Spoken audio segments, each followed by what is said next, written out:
In the heart of 17th century Africa, a fierce leader emerged, Queen Nzinga of Ndongo and Matamba, a woman who defied colonization, championed her people, and resisted the Portuguese for decades. Nzinga was born around 1583 during a time of political upheaval.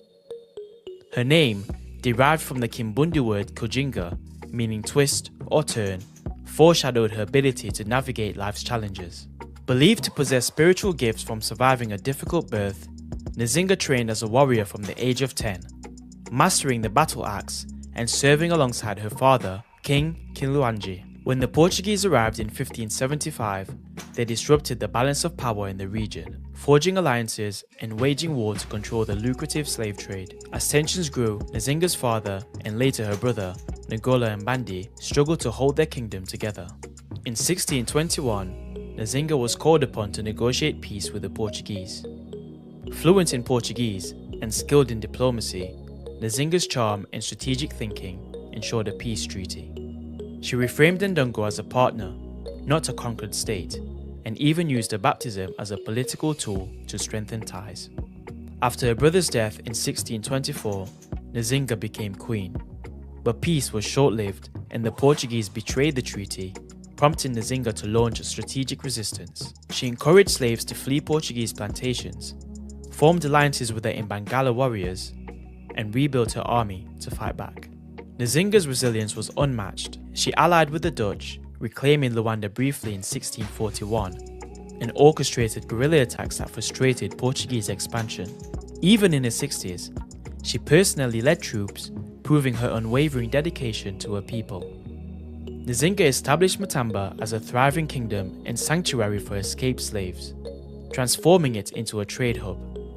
The wealth she generated fueled her resistance, cementing her legacy as a warrior and a visionary leader. Queen Nzinga's fight inspired generations, paving the way for Angola's eventual independence in 1975. She remains a symbol of resistance, courage, and unyielding determination, a queen who refused to bow to oppression. The situation had become worse on all fronts when Diogo became king of Congo in 1545, supported by the Lisbon court factions that could still make or break kings and influence their policies. On the other hand, the powerful trader population had their principal strongholds at strategic Luanda and Sao Tome, from which points they continued to expand slave operations in below, around, and beyond Congo, all in defense of Congolese kings and kings of Portugal himself. They were greatly aided by the king of Ndongo, the strongest state in the Angola region. But Ndongo was nominally under the Congo as a tributary state. In 1556, war between the major conflicting groups, hetero undercover, broke out open and full scale. Royal Portuguese forces allied with those of Congo against Portuguese trader forces allied with Ndongo Portuguese Portuguese against Portuguese, and Africans against Africans. So we have war breaking out. Portuguese royal forces against Portuguese traders. The Africans that support the Portuguese traders and the Africans that support the Portuguese royal forces, right? So it appears on paper in the records. The simple truth is that it was a war of Africans against Africans, with the Portuguese forces safely in the rear. The black troops were to be used in all dangerous situations and white lives safeguarded whenever possible. This was no silent gentleman's agreement or an aspect of the Grand Caucasian consensus. It was rather an explicit royal decree from Lisbon. It was so very unnecessary, this royal order, to put blacks in front of the lines of battle. This would have been done anyway as a simple matter of course. The Congolese were defeated, and Ndongo and the slave traders now controlled the whole trade. And although the war against them was instigated by Lisbon and directed by Manuel's own representatives in Congo, the victorious traders used Ndongo for negotiations, leading to a new allegiance with Lisbon and the foundation for taking over all of Angola and the colony of Portugal. To defeat the Congo was to defeat the Congo, not Portugal. Even the Portuguese counselors to Diogo could now deny any responsibility for the disaster with a straight face. Yet when Diogo died 5 years later in 1561, they were still actively on the job to choose his successor. thus promoting further turmoil in an already disintegrating nation. The murder of one king after another became almost routine. Attacks from enemy neighbors, quick to take advantage of the royal weaklings and internal chaos, marked the declining years of Congo as a great power. Jaga warriors almost gave it a death blow in 1568, but not quite. Things moved rapidly. In 1575, Angola became a colony of Portugal by royal decree only. Mother Congo, fighting for her own life, could only weep at the permanent loss of her greatest offspring. But does not the very mention of 1575 as the year Angola became a Portuguese possession, does not this seem to be sort of closing the book on the most important events prior to and after 1575, making it appear that the Congo's near collapse led to an almost immediate and easy takeover of Angola as a colony? This was the way historians generally read. Well, it was not that way at all. The disintegration of the Congolese state seemed to be complete, but it was not. There was still another revival under another line of great kings. And although the conquest of Angola was ordered by Lisbon in 1571 and began in 1575, the Portuguese, to their great surprise, had to fight their longest and bloodiest war, almost foot by foot, before Angola was finally taken nearly half a century later. They had not counted on being confronted by a black queen who would turn out to be one of the greatest generals that ever commanded an army. They had not counted on the new queen of Ndongo, Anna Nzinga. Welcome back. Welcome back. Welcome back. Happy Monday. Welcome back to On the Shoulders of Giants. I am Joseph Ward, continuing my reading of Chancellor Williams's book, The Destruction of Black Civilization. Picking up my reading in chapter 10 on the second half of chapter 10 on page 275, where it starts off, the situation had become worse on all fronts. So what we're moving into is the Portuguese had crept into, as we read last week, the Portuguese had crept into the Congo and the Angola region. The Portuguese is there taking over. And the Portuguese are busy converting the African people to their customs, their ways, their religion, changing names, just going in and really just sitting down and kicking their feet up. The Portuguese really came in and put their feet up on the Congolese furniture. F your couch, Rick James style, right? And they thought everything was all good. They thought that the Congolese and the Angolan people would just lay down. It'd just be over. They just lay down and just let it happen. But what they wasn't counting on was Anne Nzinga, Queen Nzinga, one of the most fierce warriors to ever exist. I have to redo her story. I did a story on this channel, but the video, YouTube, with their rules and stuff, blocked my video. So I got to redo that story. But Anna Nzinga gave the Congo leadership, gave them might, gave them intelligence, power, structure, courage, trust, belief. All the things that a leader should give their people. And this was a woman. This was a black woman. So this is an example of the capabilities of black women. But you have to be in the right mind frame as well as a leader, period, no matter who you are, because we have examples here in our reading where we're going to see where a leader in Anna Nzinga is more competent than the males around her. She's more brave than the males around her. She has more principles than the males around her. She stands on more business than the men who were easily swayed by the Portuguese, right? One of the greatest tools that Europeans used was the dishonesty and the persuasiveness to go in and either A, turn black people against other black people, or B, to, I guess you could say, restructure, reorganize the mindsets of the black people to make them think white. So take their black brains out and enter the white brain and have them thinking white. They become Negropeans now, right? You know, the term we used to use, the Negropeans. So they look black, but they think white. And all of the actions that they take out are for white interest. So Now Anne Nzinga comes into the picture, and she's raising hell. She's kicking up dust and she's raising hell. And the Portuguese have an issue. And as you're going to see in our reading, the Portuguese are not only going to have an issue with Anna Nzinga, but the Dutch. But what lessons are we going to learn from our dealings with both the Portuguese and the Dutch? So let's get into it. And remember, like this video, comment, subscribe, share this video. Make sure as many people get this content as possible. This is an important book, one of the most important books that we've read thus far, probably one of the most important books we will ever read. So make sure you get your copy of Destruction of Black Civilization. If you don't have it, you're tripping, get your copy ASAP and get to reading this book, consuming this content. Yes, listen to me, but read it on your own, because I'm not reading every word in the chapter. I'm not reading everything, every paragraph. I'm not reading everything. I'm reading the good parts, but make sure you get it and understand it. Use the information to better ourselves. Like this video, comment, subscribe, share. Remember, all your support goes to supporting the On the Shoulders of Giants Black History School. So let's get back into it. Queen Nzinga, the unconquerable. The greatest was born out of the savage oppression of the Africans. And out of that oppression, it grew like a giant. Just why the Portuguese drew so much blood with the lash from already chained and helpless slaves is beyond all human understanding, since if for no other reason, the victims were articles of commerce and the sources of their very riches slavers sought. Besides, over half of the captured blacks died before reaching their destination.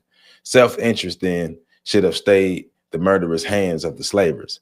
Nothing did.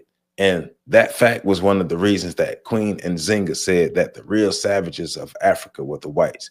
They created the conditions that brought her to the fore. They created the conditions for the transatlantic slave trade, just like the Arabs created the conditions for the Arabic slave trade. The Portuguese were so aggressive in their program of dividing the blacks and keeping them fighting among themselves that they overshot the mark, simply went too far.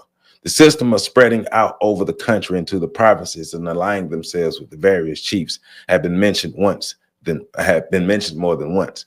But after 1608, the commander-in-chief of the Portuguese army tightened the noose. This was Bento Cardoso. Under his plan, Angola was to be further depopulated by a massive onslaught for slaves through a closely coordinated system in which every chief of the land would be owned by a Portuguese and directly responsible to him for a stated quota of slaves. This would bypass the Angolan king, to whom the provincial chiefs paid their taxes and slaves. This would also mean increased warfare between the chiefdoms in order to meet the increased quotas demanded by raiding into each other's territories. Chiefs failing to secure the required number of slaves were themselves enslaved. Over 100 chiefs and other notables were sold into slavery in a single year, and another 100 murdered by the Portuguese. We may safely assume that the actual number of chiefs enslaved or murdered was greater than that stated above, since the Portuguese, like other nations, generally cut casualty figures for the record. The situation to be considered here, however, is the widespread confusion and terror among a hunted and leaderless people. To make matters even worse, if that was possible, the half-savage Jaga, who would join anybody for their favorite game of looting and raping, became allies. They became allies of Cardoso. The Angolan king, who had been cooperating with the slave traders, now saw himself being ruined on all fronts, losing his people and his profits. He therefore began to resist the Portuguese. The people, even though they knew that the king himself was a slaver, in sheer desperation, flocked to support the war of resistance. It paid off. Both the Portuguese and their Jaga allies were checked, and the war dragged on year after year. After Cabaça and the capital city fell to the Portuguese, their losses had become so heavy that the new governor, who had been sent from Lisbon with firm orders to complete the conquest of Angola once and for all, nevertheless was forced to sue for peace without victory. The Portuguese had suffered a disastrous defeat by the blacks, but the official version and excuse was that there was general illness in their ranks. Yet the Portuguese insisted on holding Cabaça.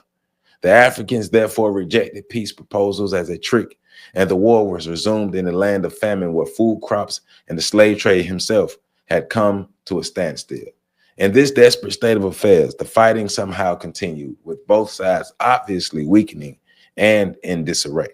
It was during this period, in 1619, that a new Portuguese commander managed to murder over 100 chiefs.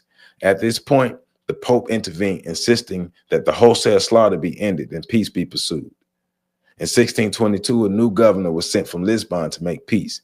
Portugal had been appointing governors of Angola for over 40 years without having control over it.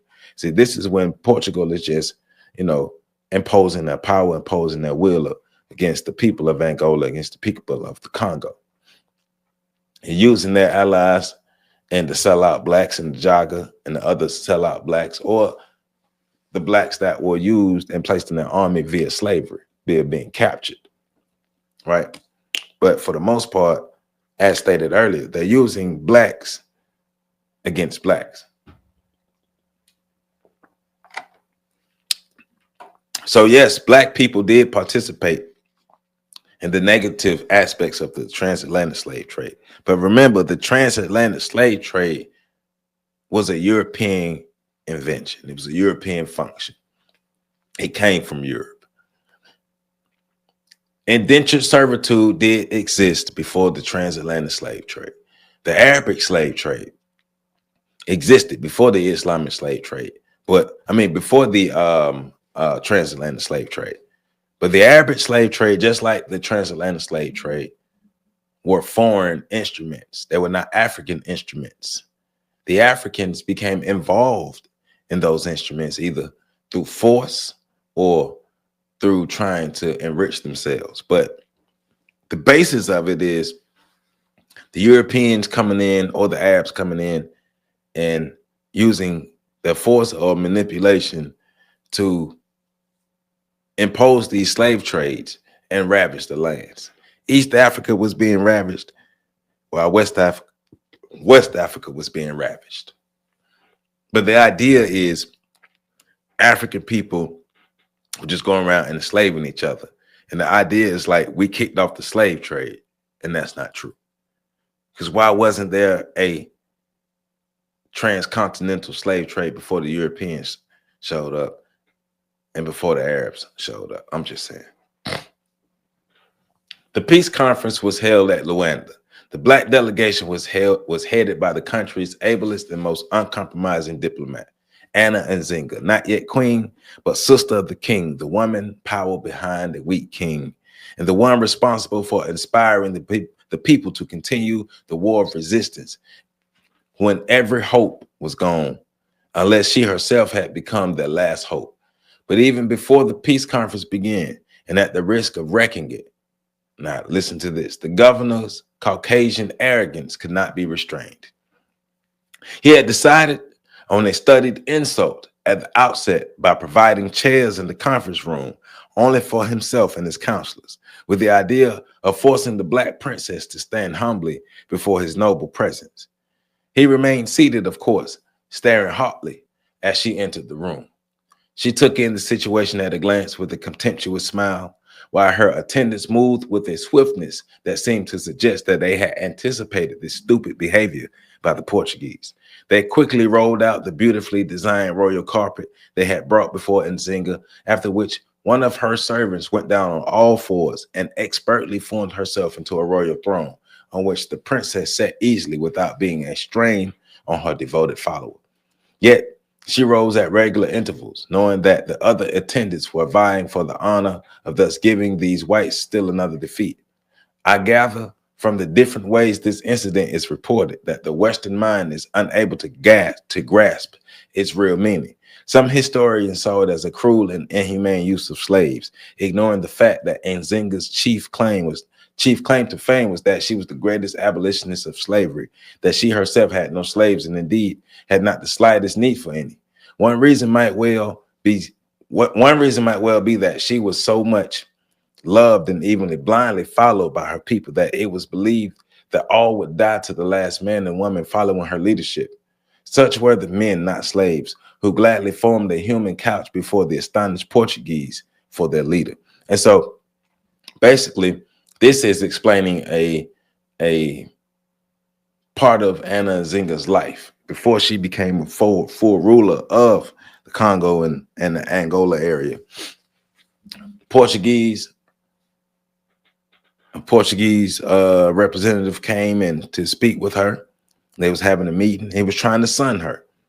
He was trying to look down on her, trying to show that was jockeying for position, right? Jockeying for position to see what she do, to show her, to say, hey, I'm white and I'm more important than you. And she was like, I'm black and you're not more important than me. I'm a black woman and you're not more important than me. Matter of fact, you're not more important than me, and I'll bash your face then. Right? So it was her sitting on her because it got me saying, excuse me. Her sitting on one of her fellow followers was a display of power, but not a display of servitude toward the person who was being used as the throne. As Chancellor Williams is explaining, that the Europeans tried to make it out to be as if she was using the woman as, some kind of piece of furniture because she didn't see her as human, which is not true. It was to show that we are equals and you have no reign, no power, no authority over me. We are sovereign. We were sovereign before you got here, and we're going to be sovereign when you leave. So how you like them apples? She faced the Portuguese governor and spoke as a ruler of the land and not as a subject of the king of Portugal. She did not recognize the man in the big chair as a governor because she did not recognize the existence of a Portuguese colony of Angola. She only saw before her what the people had seen approaching their shores over 100 years before. Pompous white devils bent on the destruction of the non-white world. The Ndongo terms for peace were presented as uncompromising.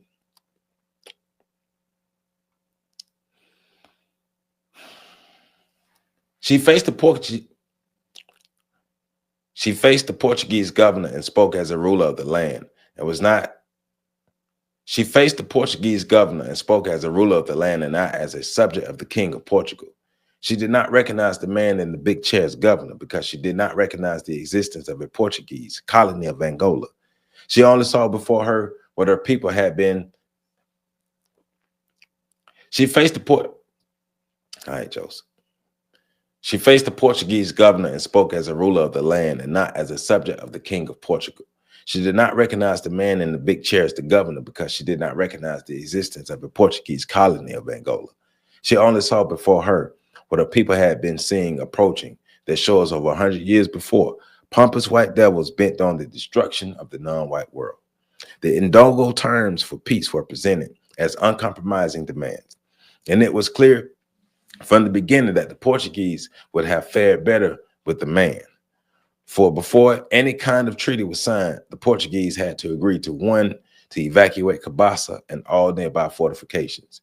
2, the Portuguese were to wage war against the Jaga, a harsh province since the Jaga had been the Portugal's allies in trying to crush Ndongo. 3, all chiefs who had become vassals of the Portuguese were to be freed and enabled to return to former tributary states at home. Finally, and the important concession Nzinga made was to return the Portuguese prisoners of war she held. The Treaty of 1622 was supposed to end all fighting in the whole West Central region, but the governor, as though to make up for his defeat in the peace negotiations with Nzinga, marched off to invade Congo again almost immediately. See, the treaty then became dead insofar as its execution was concerned. But Nzinga's brother died the next year, and she became queen of Ndongo. The distressed Portuguese, in order to discredit her, put out the story that she had poisoned him. And while there was not a scintilla of evidence or any basis at all for the concoction, historians have shown their unbiased objectivity by faithfully carrying out the charge of over 300 years. Yet, if lying is a legitimate aspect of warfare, the Portuguese may have felt justified in trying to destroy such an implacable foe in any way they could. The greatest trouble was yet to come. So now the Portuguese are in trouble because, as Chancellor Williams stated, they're dealing with a woman who's uncompromised. They're dealing with a woman who understands their nature. And they're dealing with somebody who's willing to fight for her freedom and die for her freedom. So they would have been better off dealing with one of the sellout men that they've come across rather than coming across Queen Nzinga, who is now the ruler of Ndongo. So as he said, the greatest trouble was yet to come. Nzinga became queen in 1623 and went into action at once. Her first major move was to send an ultimatum to the Portuguese authorities demanding the immediate execution of the terms of the treaty. Otherwise, war would be declared. While the Portuguese were preparing to meet the Queen's armies, the Dutch fleet appeared as a new threat. The Dutch themselves, great slavers, certainly did not come as liberators of the hard-pressed blacks. Their aim was to break the Portuguese monopoly and secure their share of the slave trade and the mineral wealth of the West and Central Africans. To further these ends, they used the blacks as other white peoples did and still do. So no time was lost in forming an alliance with Pedro II, King of Congo, in his war with the Portuguese. The Dutch had already captured 7 Portuguese slave ships at sea, sunk other vessels in the harbors at Luanda and Mpinda, and were raising hell generally. All this gave Queen Nzinga more time to prepare for the inevitable. She even reversed her demands of a Portuguese war against the Jaga and formed a military alliance with them herself. So now she's rocking with the Jaga, right? Knowing how very unreliable the Jaga were, she sought to make the alliance binding by promising to marry the Jaga king Kanshanji and adopting certain desirable Jaga customs. And Nzinga's greatest act, however, and probably one that makes her one of the greatest women in history, was in 1624 when she declared all territory in Angola over which she had control was free country. All slaves reaching it from wherever quarter were forever free. She went further, since it was clear to her that white power in Africa rested squarely on the use of black troops against black people.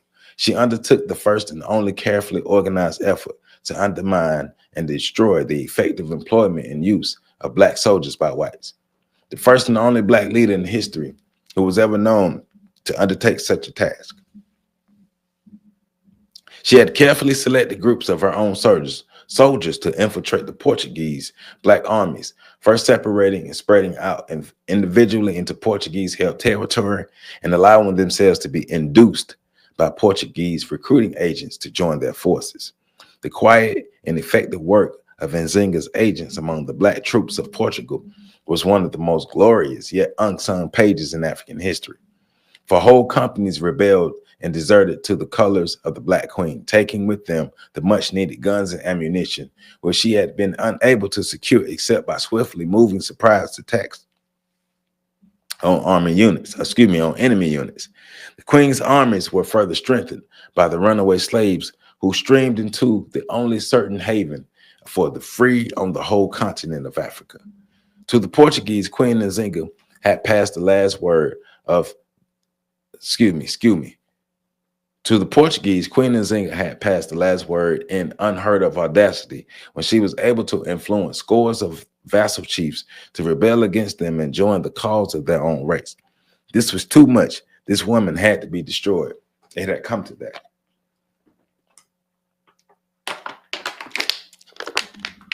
And Nzinga was becoming a problem for the Portuguese. She had influence. She had power. She had skill. She had strategy. She had numbers. She had force. She had might. She had will. The Portuguese, they might have bit off more than they can chew. The Portuguese, they got to do something different because Queen Nzinga's, she's not letting up. But now we're talking about the strength of a true leader. They don't make them like, they don't make black folk like that no more.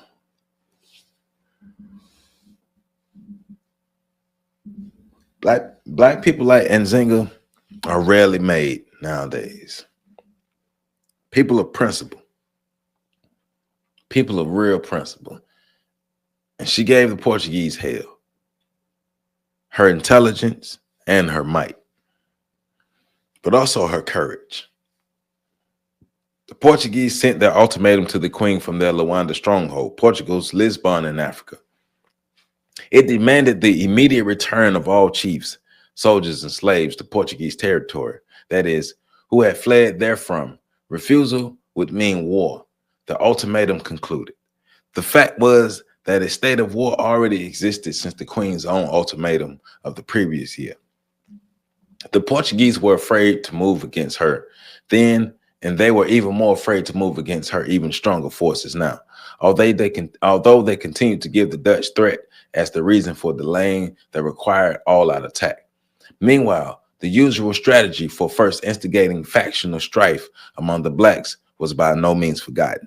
It was just that there was so much unity and patriotism in this dominant Angolan state, so much fanatical devotion to this terrible black queen that internal subdivision was almost impossible. They tried to overcome all this by formally declaring that Nzinga was not legally queen of Ndongo, the throne vacant, and one of her own vassal chiefs, Aditi Kalungi, was declared king. The Portuguese marshaled all of their forces on land and sea, the special river forces in particular, to crush Nzinga before the Dutch struck again. But the queen herself opened the offensive, striking first at the Portuguese puppet king and his forces. The Portuguese captured her principal island stronghold in the Kwanza River in July of 1626, thus driving her forces and by a swift encircling movement designed to capture the queen, cut off her main supporting regiments, and force her not only to retreat, but to withdraw from her country.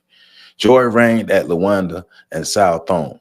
With Nzinga's flight from Angola, it appeared that the Black menace was over and the victory complete.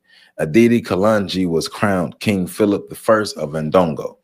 The solidarity of the Blacks remained unbroken. However, their loyalty to Nzinga remained steadfast. She was just away a little while and would soon return. Any child in the most distant bush could tell you that the queen was just away on business. So who was this Philip I? His name was said to be Portuguese, so he couldn't be king of Ndongo. All Angolan kings and queens were so African that they couldn't be tricked out of their own African names. The queen herself had dropped Anna from her name when she discovered that baptizing a Black into Christianity meant surrendering his soul and body not only to Christ, but to the white man. I'm going to read that again. The queen herself dropped Anna from her name when she discovered that baptizing a Black into Christianity meant surrendering his or her soul and body not only to any Christ, but to the white man. And oral tradition further has it that the people not only rejected Philip I, but made fun of the very idea that he considered himself to be king. Their blind faith in their queen and the certainty of her return, according to the same oral record, was not really so blind.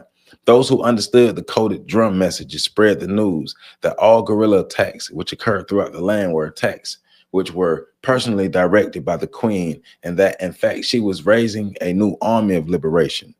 Her loyal chiefs and people of Ndongo were to stand by ready.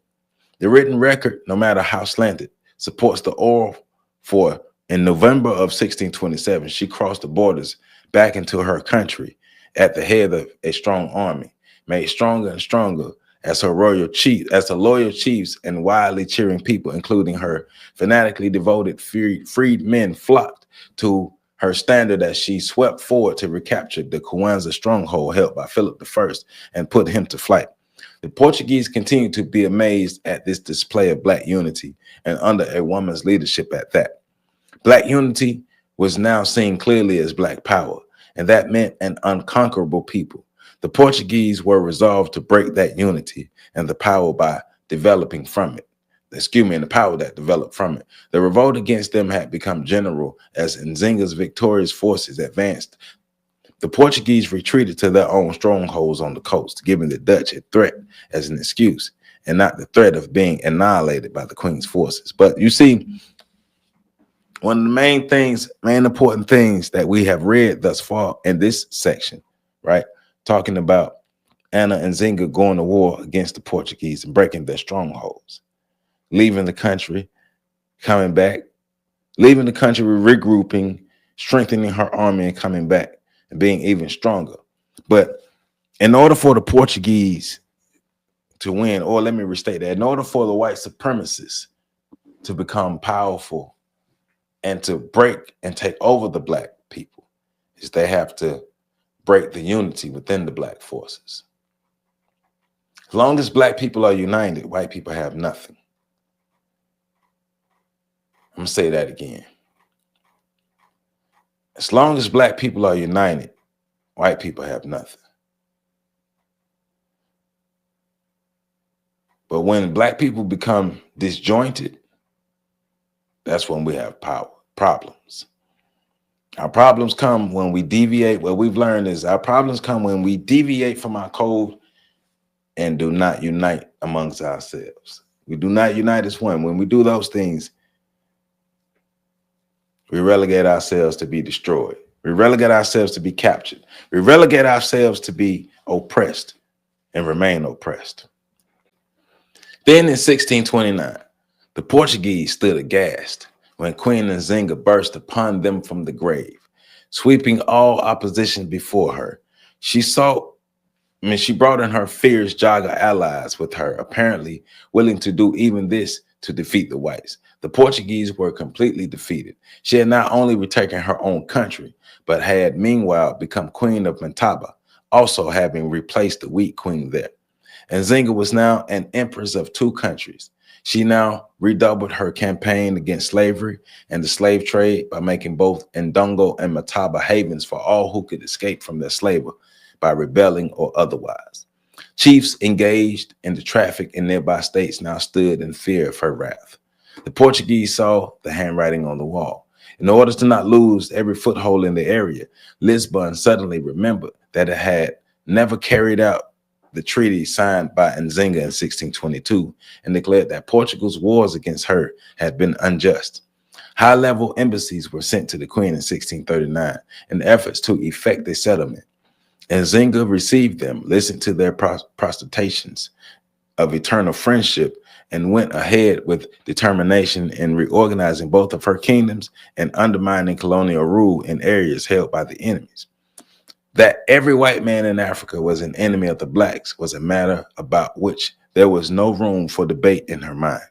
Even the holy robes of the priests in Angola not only covered their real mission as agents of empire, but also covered their insatiable lust for the black bodies and their helpless slave girls. She had been forced by the actualities of the black-white relations to distrust all whites along with their tricky treaties.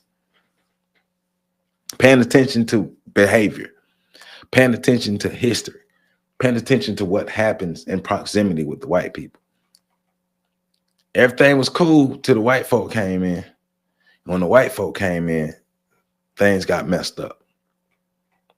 Anna Nzinga was on to something.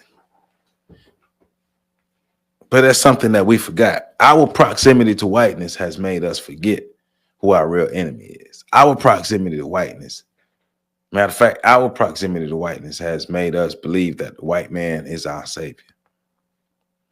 We believe that the white man is both our oppressor and our savior, and we demand that the white man save us from the white man. Instead of finding our inner Nzinga, and liberating ourselves. They beat it out of us, man. That's why we're here to get it back. If the Portuguese had been able to conquer either Congo or Ndongo Mataba, no peace offers would have been made. Hadn't they tried it over and failed? To be able to conquer both now was out of the question. So the old conquest route was being tried again. The beguiling smiles and protestations of friendship, finding concrete expressions of negotiations for peace. The language of diplomacy reached its most brilliant heights of deception, and those velvety clauses of proposed treaties, which the Africans, if they signed them, would be signing themselves and their people into perpetual bondage. This fact was supposed to be assured by the other fact that the relevant clauses were so ambiguous that they could be interpreted in several different ways. In this case, in whatever way the Portuguese choose to interpret them. The very same provisions of the treaties could be read and explained to the blacks in such language that it would appear that the Europeans were not only humbling themselves, but also proclaiming the outcome as a glorious victory for the Africans. For of course, no blacks, not even Anne and Zinga, was supposed to be intelligent enough, sharply intelligent enough to see through all this, but stripping away all the glittering verbiage. And Zinga saw at a glance that what it all meant was that she was to be a vassal of the Portuguese king, and one paying him a big annual tribute. She would die first, and no one should have known this better than the Portuguese, who at the time of the latest treaty offer had been at war with her and repeatedly defeated for over 28 years. They had met one of the giants of the human race, which they found impossible to recognize as such because she appeared on the planet not only as a woman, but one with black skin. And Zinga therefore kept them anxiously waiting for action on the treaty, toying with it for 6 years while giving her war-torn land and tired out people a period of rest and recovery. She was the same queen who had twice fled the country, not to save herself, but to save her people from a slaughter that her fight would prevent. For the same reason, she did not want the war resumed again after over 40 years of warfare. On the other hand, she would not surrender her country to Portugal and the slave trade. The areas of Angola still held, including the important islands of Luanga and Sao Tome, belonged to the Angolan people, and some of those areas belonged directly to her own kingdoms of Ndongo and Mataba. Finally, then in 1656, tired and weary from 4 decades of relentless struggles, she signed a treaty that was revived and made acceptable to her. Her greatest concession allowed the Portuguese puppet king, Adi, his name, I'm saying his name wrong, but Adi, to head the territory conceded to them. There were 7 more years of a busy life for Queen Nzinga, pushing reconstruction, the resettlement of slaves, and undertaking the development of an economy of free men and women that would be able to succeed without the slave trade. She could not have been unaware that with the Portuguese still strongly entrenched in the most strategic areas, unless she was succeeded by equally great leaders, all of her labors in defense of the freedom of the blacks would ultimately be in vain. That was the burning question in 1663, as a dull autumn sun lengthened the shadows over the palace grounds, where thousands stood in tears. Were there any more Garcias anywhere? Would God send them another Nzinga to hold the line against the truly white devils? The sun slowly went down behind the Angolan trees, and darkness spread over the land. Over 300 years later, the blacks of Angola are still fighting the Portuguese and still waiting for the sunrise. And that concludes my reading of chapter 10. Chapter 11 is the last of the Black empires. But that concludes my reading of chapter 10, going into Nzinga's role in helping to fight against white supremacy, fight against colonization from the Portuguese. And of course, you know, the Dutch came back. The Dutch had a part to do with that, but the Dutch came in under the guise of trying to fight the Portuguese. But ultimately, we know the Dutch, you know, they came and took some of the areas. Black people have to continue our fight. We have to continue our fight.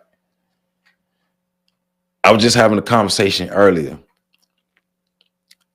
and I know it seems like all is lost. Like we're such an insane and confused and reorganized and messed up and mixed up group of people that it just seems like it's over for us. And I do believe for a lot of us it is over. But I think there's a number of us who still have the fire burning in us that we can still do something for ourselves. White supremacy does not have to continue to be the norm. White supremacy does not have to continue to be the way of the world. We can stand up and do something about it. We could be different about it. And, you know, it's just waiting on us to do it. It's waiting on us to do it. We're learning this information. We're reading these books so we can do something about our situation. But before we are ready to take on the white supremacists, we must take on the white supremacists within. So you can't take on the real actual white supremacists outside of our bodies, outside of the community, until we take care of the white supremacists that have been implanted into our minds, bodies, and souls. Until we reorder those, we will still be here in this situation. But someone like Ann Nzinga is a great example of who we should aspire to be in our fight against white supremacy. And of course, our fight will be different, but it's still a fight against white supremacy. So that was chapter 10. So chapter 11 for the next video. Chapter 11, the last of the Black empires, goes from page 290 to remember to like this video, comment, subscribe, and share. Like, comment, subscribe, and share this video. Make sure others know about this information. You want to spread as much information about destruction of Black civilization, Ann Nzinga, and just Black history possible. So that is 307. So from what I said, the last ends on 307, and it goes from, what did I say? I just forgot, just that quick. All right, 290 to 307. From 290, chapter 11 is 290 to 307, and that will take us to the end of part 1 of the book. From 290 to 307. Bam. And that'll take us, that'll be the end of part 1. So make sure you get your copy of the book, man. We got to continue pushing. Got to continue pushing. Got to continue pushing. I'm doing all I can to remember my mission, to stay on my mission, to be good at what I do, to be the best version of myself, to keep improving my Black self. And I encourage you to do the same thing. We're in this together. We're here to encourage each other. I appreciate all the comments. I know I might not respond to a lot of comments a lot of times, but I appreciate all the comments. Keep them coming. Keep the likes coming. Please like this video. Like this video. The comments and the likes help the algorithm, help more people see these videos. Let's run these numbers up. Let's help me. Please help me get to 100,000 subscribers. I'm almost there. I just crossed 66,000 subscribers. I need to get to 100,000 subscribers. So I need y'all help to help me. I need y'all help getting to 100,000 subscribers. I'm at 66,100 subscribers. I need 100,000. Let's get there. I love you all. Make sure y'all catch the next video coming up.